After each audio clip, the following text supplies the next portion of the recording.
Welcome back to Airgun Shooter. This time we're going to be going back to the restoration of the 760D Pumpmaster, built April 1998, which is almost exactly 30 years younger than my 760 Power Master Variant 1, which is June 68. Anyway,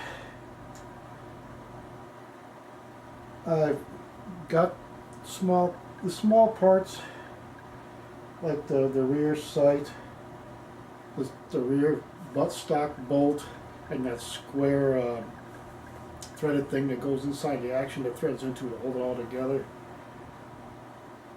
Little push buttons and screws and stuff, all polished, de-blued, de-rusted, polished, and used a cleaner degrease round. So now I'm going to use what's left of the super blue, and hopefully I can get a good job of bluing the small parts with what's left of that and get rid of it. And I have to say, this stock bolt was all mangled typically where somebody sticks the wrong size U.S. standard screwdriver in there and mangles it up. So I took my mill file and my Dremel with the steel wire wheel and cleaned it up, and it's degreased and everything, and all ready to blue. That came out really nice. That almost looks new. And here is the corresponding, it's like a dome-shaped threaded washer thing that goes inside the butt part of the receiver housing that the bolt goes into to hold the buttstock on. Your sight presses on. It's all plastic and press-on stuff. They made them things so damn cheap it's embarrassing. Even the barrel here is 1.5 inches shorter, approximately, than the Variant 1 with the metal receiver. But it was pretty rusty, as you saw in previous episodes, but it's cleaned up darn good now. Haven't degreased it yet. I will get to that in this episode. While I'm waiting for somebody to take me to get the right roll pin punches at Home Depot. He happens to carry some gunsmithing stuff to knock the pins out of the hinge point of the pump tubes on these things, on these Power Master, Pump Master, ad infinitum. And basically we'll get these parts blued up and ready to rock and roll again.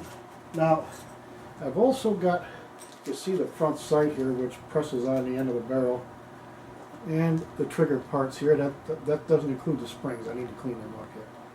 But these are the little trigger pieces and everything, and right here, the little pivot rods that go inside the plastic receiver that they pivot on to do their thing. I'm not going to blue those, because bluing rust if you don't keep it oiled. So since I polished those with the wire wheel and the Dremel too, it makes polishing these parts really fast. It comes out really nice too, but you need a flip down face shield, so those little tiny wires go sticking in your face. And I wear these glasses, they're thicker plastic than safety glasses, so that's good. But yeah, I need a face shield for when I'm using that thing. I got pieces of wire stuck in my face. Kind of like working with fiberglass insulation, you know what I mean? So anywho, get the screws and small parts and the safety button here. The wire wheel took the paint out, red paint out of that little groove, so I gotta get me a little pinstriping brush and some of my wife's red nail polish to fix that. Once I get it blued, I can use like an 18-0 striping brush, which I used to have. I had a whole Dog and Suds mug full of artist brushes at one time. Red sable and camel hair too. From when I was detailing slot car interiors and all that kind of stuff, and made money selling them. But that's another story. I need that for these and don't have it. But anyhow, we'll get the small parts, rear sight and all that blued. Now the stock bolt wasn't blued. The cheap bit, quick bit of parkerizing, maybe. It was rusting, so I'm going to fix that. Get that all blued up nice, and I will take those little trigger lever pieces and sears and all that stuff, and use a Q-tip and some Molly lube. I'll lightly grease them with Molly lube. Maybe even those elbow kind of springs they use, because the little rods on the elbow sections are rusted, so I'm going to have to clean those up and then put some Molly lube on them to keep them from getting rusted any further. And we'll do that when we put it back together. Little silicone lube, maybe probably Molly lube on the sears and everything. And then just plain old Airgun oil on the seals and everything.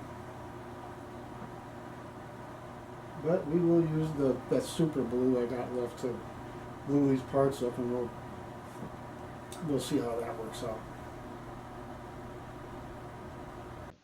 And just to recap a little here, here's the Dremel with the wire wheel showing as I went along, polishing all the little parts.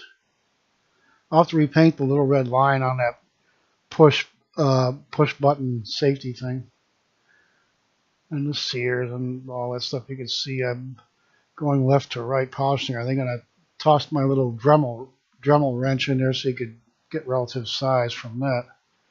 That bolt came out really good though. And here's the barrel, 2500 grit polish. I worked from 400 up to 2500 after using cleaner degreaser and all that on it. And here's what I am going to use to blue the small parts and the barrel. Well, super blue on the small parts besides the cleaner degreaser, and perma blue on the barrel. I just want to use up that super blue I had left, and I'll probably have to do that again. And here's the polished up small parts all ready to rock and roll. Well, that barrel really is really nice and shiny though.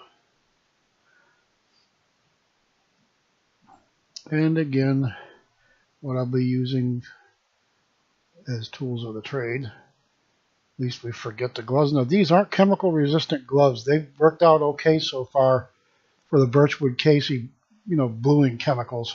But for strippers and stuff, no. You better get some heavier, the heavier black gauntlets for doing the stripper, and do that outside because the fumes are lethal. And don't top off super blue with perma blue. The chemicals are not quite the same, and it makes this like raw nylon fuzz balls that get on everything, and like an oxide, and it makes a mess. That was a mistake. I just didn't quite have enough super blue left to do the job, I should have put all the parts in one thing and I would have had enough. And basically here's what they look like after they've been rinsed, dried, and oiled. Wiped a lot of that stuff off like a soot on the outside. That's rust, but chemical rust. And after being wiped down with the oiled cotton ball, it's kind of gritty from mixing the two chemicals. That was a mistake. Although the rear sight looks okay with the stuff, I don't think it's going to cure. I might have to do these again. No more super blue. That's gone, and you won't see me using that ever again. Perma blue is great, though. That is excellent. Excellent stuff. And here we are getting ready to cut the seal out of the bottle so I can use the last full bottle of perma blue on that barrel. Cold in here too, so I put it by the heater to heat it up. And whoo, I got that thing too hot while I was, setting up everything else to do the job. That thing got a little too hot. Had to cool it off a little bit. Again, perma blue, a little hefty bathroom cup, 3 ounce, some cotton balls, and painter's gloves, basically. medium. I'd say they're a loose medium. And here is after the first round of bluing or coat, you might say. You coat, rinse, dry, repeat.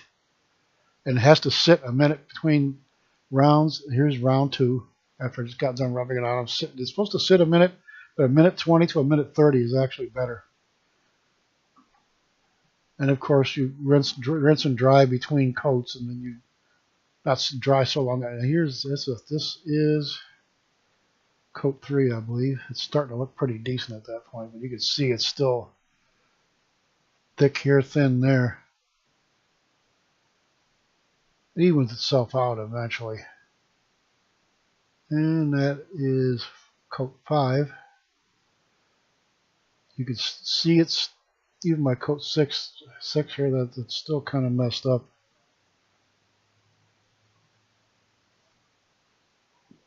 But it's definitely looking better. And here's when I oiled it after coat 7. Same number of coats I used on the 160 barrel. Looking nice though. That's way better than that rusty piece of crap I pulled off that rifle. Oh boy.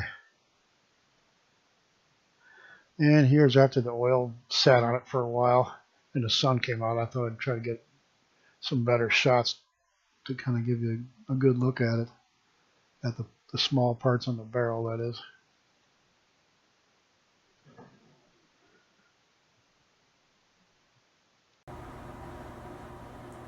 Yeah, looks pretty good so far, huh?